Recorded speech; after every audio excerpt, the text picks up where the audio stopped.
Go.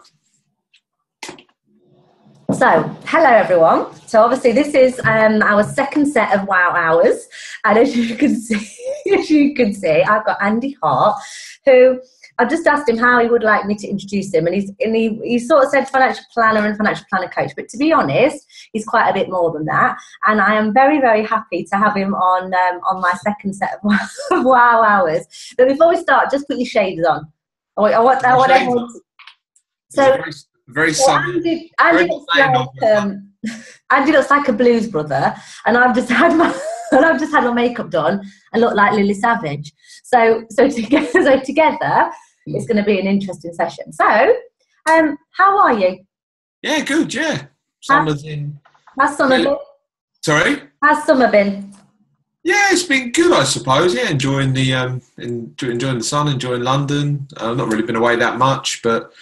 All good. Spent a lot of time with the nephews. Yeah, out and about. All good. Yourself? Getting your kid fix.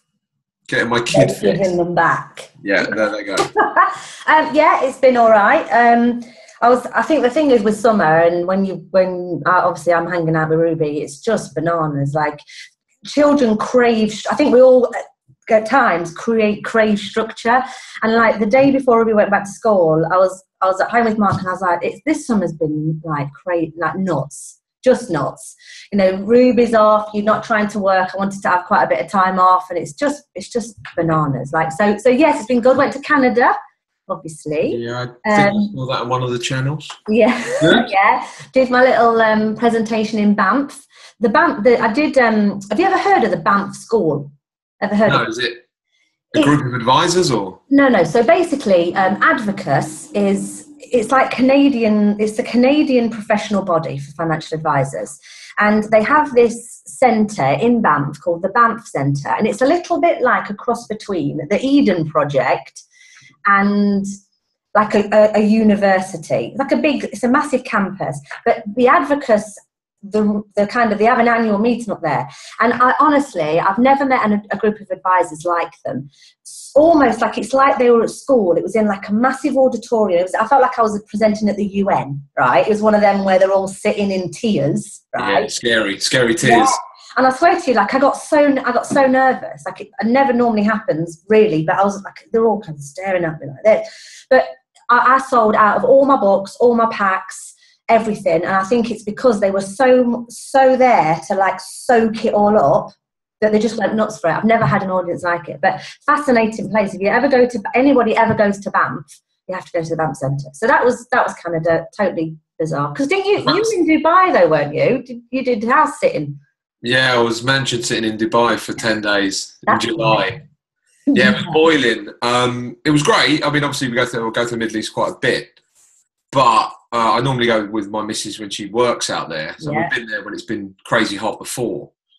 But this time it was 10 days of just brutal. I mean, it's like 100 at night, 115 during the day. You can't get away from it. So I don't think we're going to go back to the Middle East in those sort of times for pleasure again. No. Yeah, it was still good though. Yeah, we still did a lot. We went to Burj Khalifa, Burj Al Arab, went to the water park, Atlantis. We did most of the things that we've not really done before. But yeah, it's all good. Like 2 big kids then? Sorry? Like 2 big kids? 2 big kids in the water park, yeah. Sort of running between the shade and ours. The thing is, you really only do water parks with children. So me and Mark went to Dubai. We just missed you, I think, by about 4 days, didn't we? Oh, yeah. Did you go to the Atlantis water park? The thing was, I was sitting there saying to Mark, okay, we could do a water park, but we're childless, right? For 4 days, we're childless. Let's avoid those sort of places. No, I don't want to see a child for like 4 days. So we didn't in the end, but it was hot. It was hot. Yeah, so do you like Dubai? Yeah, I love it. Yeah, I do. Yeah, I think... I love the Middle East. It's amazing. Yeah, one of the things that always strikes me, and it kind of goes back to this whole, like I'm on like wow alert constantly, right? I can't really help it. It's bizarre. Like, I'm handing out wow cards to waiters who give me an extra shot in my cocktail and stuff like that. But one thing that always amazes me is that... I think we're both similar. I look out for, small giants and awesomeness all the time. Yeah, it's good, isn't it? And I had this one guy who, I was like, I'm not sure what cocktail. And before I know it, he's lined me up like 6 different cocktails to try so I can pick one. It took him like 10 minutes. Brilliant. They love their job, don't they? Yeah. Like this whole wanting to serve thing, it's banana. It's like it gets a bit much sometimes if you're a sort of person that is a bit like, no, it's okay, I can pour my own water, you know, like, relax. It's okay, I can put my napkin on me, I'm okay. I'm a grown man. People love it, like expect it. But I can imagine serving, like people who live there, they're so demanding, they must be. They expect everything, don't they? Yeah, we spent quite a bit of time with like local families and stuff. Yeah, some of them. Yeah, it can be a bit much. So, what's going on business-wise? So, tell me about your Voyant stuff and advising and planning and all that bejazzle. What's going on? Yeah, still split between the two. Still advising clients. I had quite a busy August actually. I had a lot of review meetings or planning meetings with clients, so that was quite busy. Quite a lot of stuff going on. Still training loads of advisors, busy, traveling around the country, doing a lot of on-site training, doing a lot of remote training, doing a lot of videos online. Yeah, busy. So tell me, because obviously when I come across clients who have got Voyant, particularly, just to talk about that for a second. Like, they're often already clients of mine, Michelle. Yeah. Lame, so lame. But like I'll come across them and, they're like, well, I sort of use it and I'm not really sure what I'm doing with it. And, obviously you love Voyant, like as a system, you're like a super fan. Well, I love awesome technology and I love financial planning. So obviously something like Voyant that's awesome technology and financial planning, it's, just completely, right on the street. Yeah. Yeah. So how long have you been, because a lot of people don't, because I'll say to them, have you heard of Andy Hart? And they're like, oh yeah. Yeah, we have. We tried live. So I'll say, but he's the Voyantist on Twitter, and they're like, we don't do twat, like we're not even on Twitter. So just for the benefit, I'm sure you don't need any more clients particularly, but just tell me why, kind of how technology you think is shaping the way that we need to work in financial services in a kind of nutshell. Because it's a massive subject, obviously. Oh, it's a huge subject. I was with someone last night talking a lot about this stuff and the disruption of everything that's coming and blockchain and all these unknown things that are going to happen, the disruption in banking and blah, blah, blah. I suppose in a nutshell, financial advisors, everything should be automated within their business. The only thing that shouldn't be automated is behavioural management with their clients and financial strategy coaching with their clients. All of the jobs and tasks should be automated, but in some ways I feel like we're going one step forward, two steps back. Yeah, all the time. Yeah. And it's a bit confusing as to what pieces of software, advisors need to use. I think it's undisputed that you need to use a decent wrap platform now. Yeah. Undisputed you need a decent CRM system, and almost undisputed you need a decent financial planning system. But again, it's still one of the optional things that advisors are still thinking they can get away with. But it's changing now because they need to demonstrate ongoing value. Yeah. They need to have a clear idea of what the hell they're doing. And that's why financial planning, financial forecasting systems are important. And Voyant is the only one that clearly mirrors the mess that we work in. UK financial services, pension, regulation, tax is an utter mess. So to have a system that mirrors that mess by default needs to be quite complicated and capable. Just as a random example, like lifetime allowance in pensions, it's an utter mess. And no other system matches perfectly or mirrors the UK financial services system that we work in apart from Voyant. So scarily, it's almost like a one-horse race in terms of the tool, which is okay because we've got a great system. If we didn't have Voyant, we would have no capable planning. Interesting. Yeah, because a lot of people kind of want to dabble in the likes of Voyant, and I'm always a big one of saying whatever you pick a system and you learn it within an inch of its life, so you're getting the absolute maximum value out of it. Otherwise, there's kind of no point in having it, is there? Yeah. Really? And that's one of the things I kind of love about you. Like I remember reading, I think it might have been Malcolm. What's his face? Yeah, and he talks about kind of tribes, and that's him, isn't it? Does the tribes thing? More Seth Godin. No, it weren't Seth Godin. I'm sure it was Malcolm Gladwell talks about mavens. He does. That's what I'm talking about. So mavens, not tribes, mavens. Well, and one of the things when it says is that I'll ask the questions. Yeah. Totally, I'm rubbish at this. So the book was sort of talking about there's people that will talk a lot about something because they love the something. Then there's other people like mavens that talk a lot about something because they care about you. Is that right? Yeah, ish. Yeah, it's quite a deep subject, and it's just his opinion, obviously. Yeah, it's just his. But the thing is, that's what I like about you. Like I think you're nuts, but like, you know, you could. I want to get you on the speaking circuit with me. I think we'd have an absolute blast. But okay. So let me ask you this: if I got you, because I get asked for speakers, and I tend to put you forward occasionally for stuff, like in the middle of like Outer Mongolia or places like that. I think Andy will go, right? But if I was going to get you on a stage, what would you talk about? What would your topic be? Well, I've historically talked about technology and the implementation within financial planning businesses as such. Now I'm talking more about behaviour coaching with clients and all the errors that clients make. Yeah. Again, it's all sort of got a technology sort of twist to it. And I suppose all about the disruption that's happening within technology. There's a few different sort of subject areas. Yeah. I'm certainly not going to get on stage and talk about Voyant. No, I get it. Yeah. Done and dusted. But I don't know, let's put some numbers on this stuff. There's maybe 23,000 financial advisors, client-facing financial advisors. Again, nobody can really agree on this, but I know someone's got a correct answer somewhere. I don't know if this number is going to be diminishing more, which is scary. So if there's only going to be, let's say, 15,000 of us, and there's more and more wealthy people with more and more complex needs and that need to navigate the mess that is UK financial services, I'm a bit concerned, for the future of the profession. But anyway, let's just say it's 23,000. Maybe 5,000 have signed up to something like Truth and Voyant and maybe Plan there. But again, so 5,000 have signed up. Probably about maybe 1,000 are using it seriously.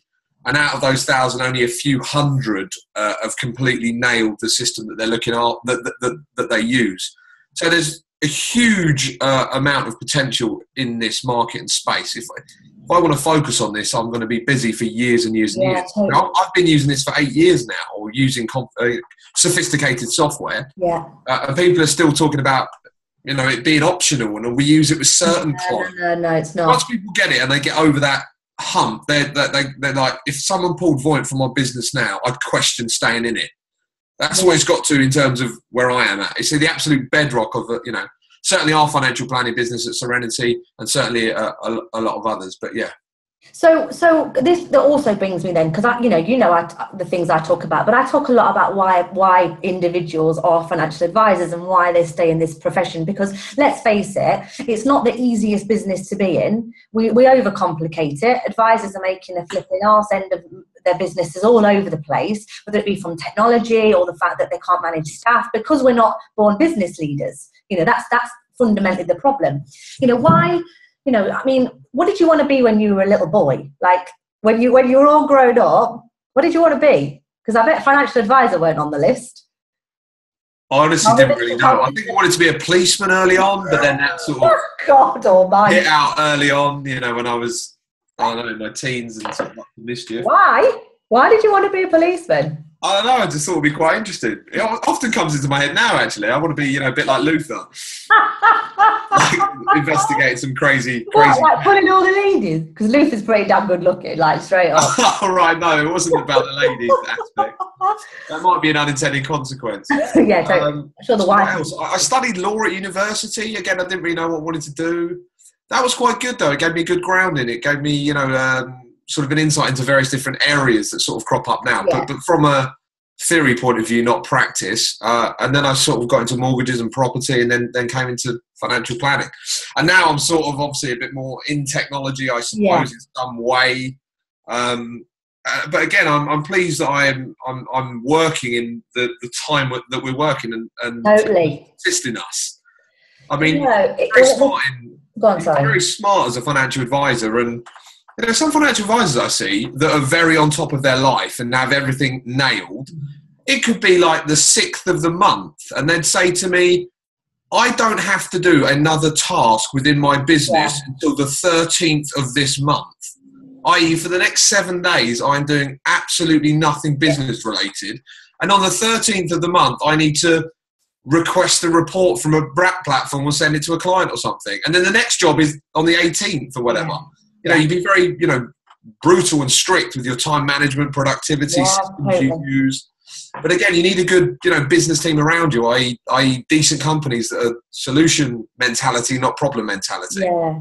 Do you, because again, I have this kind of personal thing, which I bring always back to my life, is that, and I've said it to other people different times, like, I want to be like super mom. I want to have a super business with super clients, with a super relationship with Ruby, and I want to have loads of free time. Now, the thing is, that's not just about work-life balance. That's about being massively effective. And that's what I want to have with clients. And that's what I try and share with advisors. How do you balance your life and your work and the coaching and all that stuff that you do? Because I think I love being in your company. You know how I feel about you. We have a good time, and we actually catch up on loads of stuff. But you seem to have it right, and there's I'm sure there's bits and bobs that you think actually I should do that better. But how do you do that? Like, because it's like the $1 million question all the time. But how do you do that? I don't know. I suppose it's a constant struggle. Obviously, I've got internal struggles that I'm dealing with all the time. But you have to constantly be working at it. You need to constantly be making tweaks. You need to be hugely open to change.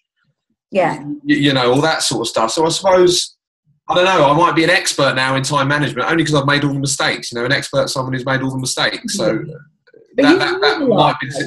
You read a lot too, don't you? You like, you follow certain kind of key people. Who are those people that have influenced you to have that balance and that kind of way that you work? I'm massively into time management, productivity, efficiencies, faster ways of working. I have like an internal bell that goes off in my head whenever I do something for the second or third time that can be automated. My body just goes into a weird state that says, Andy, you need to find a better solution for this. Whereas other people who just do the same thing for like 5,000 times. I dread to think if I just sat in some of the other financial advisor offices around the country and just observed what they were doing for a couple of days, I think I'd be horrified. Well, that's what I do. Well, you think about it. I suppose that's what you do. That is what I do. Like, I sit down and, I'll, even if it's just for a couple of hours and I'm just watching, and it's like, you've got to be kidding me. Like, do you know what it is? It's like though, that they're almost like, they're like zombies, they're almost like in autopilot. And it's almost like I have to go in, and people say to me, like, it's like you've just taken the key out of an hand grenade and lobbed it in the business and it's just gone off. Yeah, but that's what great consultants should do. Often when great consultants rock up, people get fired, things change, clients get sacked. Yeah, exactly. That's how it works. Yeah. In terms of people that have influenced me, at the moment, I'm generally just consuming less and less people, I suppose. I still read quite a lot. I'm reading less and less at the moment, reading physical books. Obviously, I've got a shed load on the Kindle. I listen to more, i.e. podcasts, as we sort of both loosely talk about over the years. Audiobooks are dipping in and out. But I've read most of, the top 100 business and marketing books. But yeah, my real standout in that space is Seth Godin. Yeah, I'm a huge Seth Godin fan. I think I've pretty much read everything he's read. Everything he's wrote. But yeah, he's all about tribes, being unique, category of one, doing work that matters, things that can be criticised, shipping. All of these things are, I just mentioned 5 words then, but each one is like a deep word. Yeah, and a massive subject behind it. Yeah, massive subject behind it, yeah. And a lot of people are sheep. There's very few shepherds in the world. So if you create something new, all the sheep will start, causing a noise. And he's okay, well, I'll tell you what, why don't you take over? And then they'll just, completely freeze. And, oh, no, I'm not going to take over. I'm just going to carry on, slating you. But yeah, there's Seth Godin, Warren Buffett, huge fan. I try and consume as much as I can of that guy. Pure wisdom. Considering how wealthy he is, he's the only billionaire that talks in the way he does, sort of demystifies wealth, the world, finance. And then also his partner, Charlie Munger. I'm sort of a massive fan of this guy. You probably don't know. No, I've never heard of him. Charlie Munger is about 92. Again, he's just absolutely full of wisdom. And maybe if you're doing a proper thing here, Michelle, we can do some show notes and some links to wicked. But Charlie Munger, at a young age, he decided he was looking at people and trying to work out who's the happiest, and he worked out that the happiest people are collectors of anything, collectors of sunglasses, collectors of weird books, collectors of cars, collectors of anything. He found in his tight research that collectors were the happiest people on the planet. And he thought, well, I can't collect anything because I'm not really into anything, so it would be a bit weird. So he decided to collect inanimate objects, which is human folly, mistakes that humans make. So he sort of collected every type of mistake that the human does make. I know, just all the weird stuff that we do that we think's right, but it's wrong when you really deep down on it. So anyway, he became a collector. To financial services, because has he been exposed into financial services? He'd have a whole catalogue of stuff that we love. Human folly, yeah. So he collects human folly, and he's like a happy rich old man, as he says. He's Warren Buffett's partner. He's a billionaire. He's a shrewd guy. He's just, again, pure wisdom. And then the final guy is Nick Murray, who's an American financial advisor coach. If financial advisors are out there that don't consume this guy, you're missing the biggest trick there is. Yeah. Going back to New York in October to see him at his conference. He has a monthly newsletter. So basically, between Nick Murray, Warren Buffett, and Charlie Munger, you can't go wrong. Which is why you're a beast in this space. Because, this is a kind of a note to all anyone that's listening to this, which might actually be nobody, just so. Yeah, exactly. Hello, one fan. Is that Andy developed himself outside of financial services. Like all those people, other than Nick, granted, but they're just general business gurus, because fundamentally you're a businessman, an entrepreneur, solopreneur, or whatever you call them these days. But you're not just an advisor.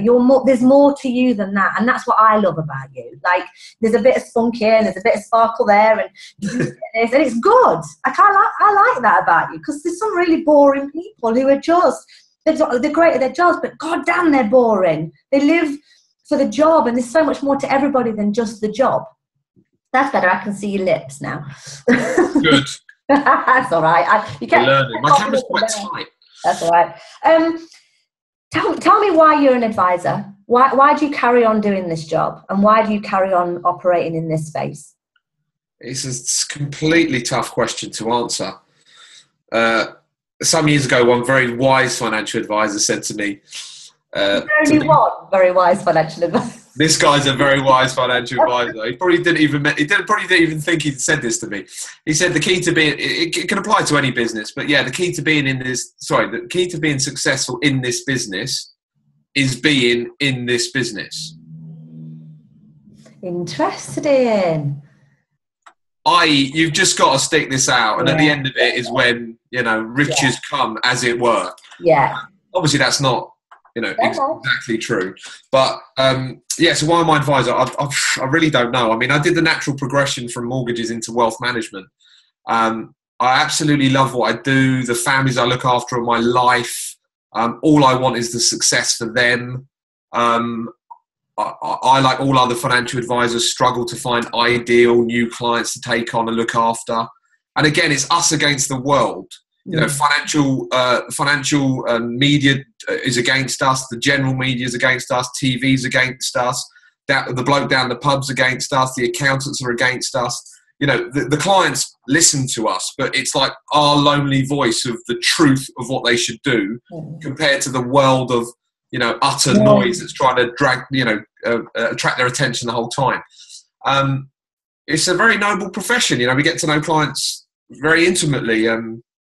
And we're experts at, advisors don't realise this, we're experts at immersing ourselves in the world of that individual at the time. I could see a divorcee at 10 o'clock and you're in that type of zone. You're in their world. You're in their world, and how to act within that circumstances. And then at 12 o'clock, you could see, a couple bouncing in, they've just retired, booked a holiday around the world, got loads of cash, want to give it away. It's a completely different beast. And then you see a 34-year-old that's doing something, just about to get married. But again, we immerse ourselves in that world, which is a real skill. And also we can see solutions quickly. people could be up, for 3 nights on end, just worrying about something so they don't see an answer. They sit down with one of us, and instantly we can see the answer. Again, back to Malcolm Gladwell, it's called Blink. The sort of famous thing about the fake. There was a painting that a lot of the people were unsure whether or not it's real or fake. So there was, 10 people and an R in. I think it's real. I think it's fake. The world's expert came in from the back of the room, 50 meters away. He looked at it, and a blink of an eye said it's fake. So that's the whole sort of Blink. So I can look at someone's financial situation, and within a blink, I can see all the answers. Again, that would. Well, you know what? Like, just to add to that, one of the two things I want to add to that. Hearing you talk like this, and when I sit down with clients and I have conversations like this, it's all, I get goosebumps on my arms when I listen to why you carry on, and everything you just said, I agree with you 100%, right? And that's why I do what I do. Like, people say to me, why don't you go and set up a consultancy that helps estate agents? I'm like, why the hell would I want to do that? Like, or an accountancy firm or a legal firm? I don't want to do that. I want to. Because if I help you be a better planner to do more of what you just said, there's 1,000 clients that benefit from that, and that's 1,000 families. And the other thing, though, that makes it really difficult is, you're quite right. 10 o'clock, you're in a divorce situation. 12 o'clock, you're in a retirement situation. At 3 o'clock, you're in a discussion with a young family who want to save to send their children to private school. Yeah. In between all that, if you had a team of 6 or whatever, you've got to then come out. I might have to fire somebody at 1 o'clock. Right, so because we're financial advisors are like emotional sponges, they soak all this up. Yes, it's very hard to then take that off and go, I'm going to be the worst boss and I've got to fire you, or I've got to discipline somebody, and that's why their businesses are in such a flipping mess. It's just full of emotion, full of human emotion. It's massive, and it's a very emotional business. People say it's a relationship business. Is it flipping hell? It's more than that, isn't it? It's about that emotion that I feel when I'm sitting down with you as my advisor or whatever. It's huge. People underestimate it. So, I love having these chats with you, because this is where we go when we've got a glass of wine or a beer in our hand. This is kind of what we end up talking about. Yeah, we're not going to talk about compliance and regulation and all the other BS that happens. So, taking it away from business before we sort of wrap up. So, tell me what's exciting that's going on in your life personally. What's other than that thing? Tell me about the other stuff. What's going on? I'm right into tennis at the moment. Please don't tell me. I go to bed. You wear the white. Visualizing shots. It's got a bit of an obsession. Really? Yeah. There's a really nice gym near me, and I go there quite a bit. So yeah, I'm part of the furniture now. I'll be going. Hilarious. You are hilarious. This afternoon, but it's great. I think it's good to have a serious competitive sport within you. I was doing yoga for a while. I was playing badminton for a while. I used to do a bit of boxing. I've always had some sport brewing, but I think tennis is the one now. I'm going to try and stick with it as best as I can. What else is happening? Yep, still busy with clients, still busy with advisors, still trying to work out what's going on. I might be launching a podcast. This has always been brewing. I'm writing a book. Good job. The book's going to be called Humans Under Management. Oh, wicked. It's a book for financial advisors, obviously, about, we're in the human business and we sell wisdom. But you get to a realization, for the first 5-10 years of your career, you think you manage money. And then one day it just hits you. It's like, we don't manage money. We manage humans. We manage people. Yeah. And then it's like, right, the money is like not really the important bit. I get all that. And now it's like the person. What else is going on? Any more trips, travel plans? Yes, I'm going to New York for the Nick Murray conference on the 6th of October, going there for 4 or 5 days. That is going to be amazing. 6 hours of Nick Murray just talking from 8:30. This is the conference. I went there last year. I think it started at 8 o'clock in the morning. Yeah. Which is an odd time for a conference anyway, if you know what I mean. We used to we'll rock up at 9:30, have some bacon butties, see what's going on. We call the shots. Whereas this one was about, it must have been 200 advisors of, the elite best advisors around the world. I don't know what I was doing there. So another guy was, David Varney, he was there as well, and Duncan Hannay Robertson. And I said, what time are you turning up? They said, we're just going to turn up at Can't remember what time they said. Anyway, it started at 8 o'clock. I thought I'll turn up there early, about 7:30. I thought I'll be the only person there. The room was absolutely packed. Most people turned up at 7 o'clock. And then he kicks off at 8 o'clock. He talks, and we have lunch, which is a sandwich in a bag. Bearing in mind, this is like a $2,000 event for 6 hours. But again, nobody's complaining. And then he just talks up until 3 o'clock, and then that's it. Game over. No PowerPoint, no presentations, nothing. Just talk. So he just talks for 6 hours, pure and utter wisdom. Yeah, so I'm going to Nick Murray. I'm then going to Vegas for a friend's birthday thing. So you might not make it back in one piece. Oh, sorry, from Vegas. Yes. Yeah, it's going to be fun. And then I've got a friend's wedding in Dubai in December. Lovely. And then that's me done. So yeah, pretty big, long hauly things, but they're only for like 4 or 5 days each. Yeah. So well, yeah, good. Anything for you? Well, have you seen a picture of my Chevy? No, is this in addition to the fire engine? Fire engine. Yeah, let me show you. This is like a big American car. Yeah. So what's the deal with this? I wanted, well, you know what I'm like. I wanted a new car, and I kind of thought to myself, I need a wow car. This is a big thing for me at the moment. This whole kind of wow thing. And why don't you get a Tesla? What? A Tesla. So it's a no, bit. No. I can't. I'm not really into like. I know Tesla's pretty awesome. I understand, but it's not really me. I don't think. So I was. Okay. Yeah. No, I agree with that. I bought that. Oh wow. Wow. You haven't bought that, have you? You've got that. It's a nice truck. Yeah. It's a 19. I'm driving around Hitchin in this truck. It's a 1954 Chevy truck, left-hand drive, American import.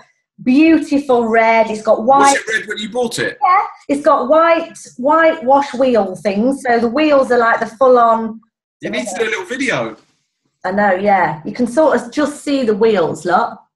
That is amazing. It's like. Love it. Straight out of Grease. It is, and Grease happens to be my favourite film. So I'm driving around, people are taking photos of it, and they're like going, oh, and it was hilarious because I had, I love it. I'm in love with this car, right? All these like serious car buffs are going to come up to you, and you're not really going to have a clue what you're talking about. The thing is, like it as well. Right, so it's got a straight 6 engine in it, so it flipping moves, although the maximum speed's only like 60 miles an hour. It's not going to go very fast, but it's got some pull in it. I reckon I'm going to get 100 miles out of a full tank, which is about 60 quid. But I drove into the petrol station last week, and this guy came up to me and went, lovely car, is it your husband's? Oh, you're joking. Yeah. So Who would say that in 2016 as the first question? And to me, of all people, like if I get it, and I was like, why would it be my husband's? It's mine. They're like, what? You drive? That's yours? And I'm like, yeah, damn right, it's my truck. I love my truck. So there'll be more on the truck. So yeah. Perfect. On the theme of going away in cars, I'm just going to mention it here because he might be watching, so it'll give him a kick up the arse. But there was a guy that did like a big post about driving a Tesla around America, 100,000 miles, and how much it cost him, blah blah blah. Anyway, Andrew Moore's got a Tesla, and he said we're going to go on a European oh my God. tour. So 4 of us in the car. Free, obviously, because it's the Tesla supercharged system. Yeah, so we'll just go from like, I don't know, 5 or 6 European cities and come back. Good job. Yeah, I won't be going in my Chevy. No. It'll probably cost me about $5,000. We'll be in ludicrous mode on the old Tesla. Oh, you'll have a great time. There's a client I've got in Glasgow. Oh God, what's his flipping name? Can't remember. He's got a Tesla, and he picked me up from Glasgow Airport in it. And I actually got G-force. Like he drove just tiny little touch on the pedal, and I felt like I was in like a racing car. It was amazing. Yeah, they call it the ludicrous mode. Crazy. Like you actually put it in ludicrous mode, which is just brilliant. Like framing, it's not like fast like it's not confusing. It's not cruise control. No, it's not. It is what it is. Yeah, Tesla's an amazing company. Yeah, I know. What car do you drive? Great guy. What car do you drive? I've just got a Merc. Yeah, that's all right. What car would you have if you didn't have your Merc? Oh, I'm going to get a Tesla next time, 100%. Oh, yeah. 99%. I mean, this time I was toying with it, but it just didn't fit. Yeah. The next time they'll have maybe the cheaper version, the 35 grand one. Yeah. Which would just be a no-brainer, actually. Yeah. And when I mean, they're talking about it, but obviously competition will drive this down. But when there's driverless cars on the Uber network, you can just buy a car that qualifies, turn it on, and let it earn money for you. I mean, that. Well, interestingly, talking about that, when I flew into Dubai, I literally went on Uber to book a taxi to get me from wherever it was, and a Tesla turned up. No way. Yeah, Tesla turned up, and what he Why said, am I there for 10 days getting about right? 30 Ubers, and all I get is some like busted Lexus? You You rock up, push one button, and you've got a Tesla. Right, and I said to him, and obviously going for the full-on wow thing going on, and he said that there's 4 of them that have bought this Tesla between them, and they share it because they want to impress. So there's 4. But they're not going to earn any extra money from it. In Dubai, there's only 2 options: the X and black. I know, but they wanted a Tesla, great on the fuel economy, blah blah blah blah blah, all that. So there's 4 of them that bought this Tesla. Yeah, so I got a Tesla. So I'm like, so I take Mark with me. Mark's never travelled with me while I'm speaking, and he's like, "Is this what it's like travelling with little Miss WOWW?" And I'm like, "Yeah, totally."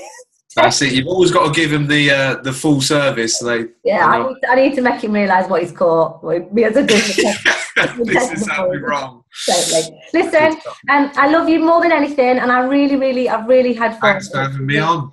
And so are you? Are you IFP conference or not? I suppose you won't be, will you? Yeah, no, I am. Yeah, I always go to the IFP conference. Yeah, it's always good to catch up with everyone. Yeah. Are you going? Yeah, obviously it's not the IFP conference anymore, is it? Is it the IFP conference or is it the CISI? CISI? CISI. As you can see, we're still very confused. Very confused. Very. But that should be a great event. Yes, and I look forward to seeing you then. And thank you very much and have a fabulous day. Goodbye. Bye. Good job.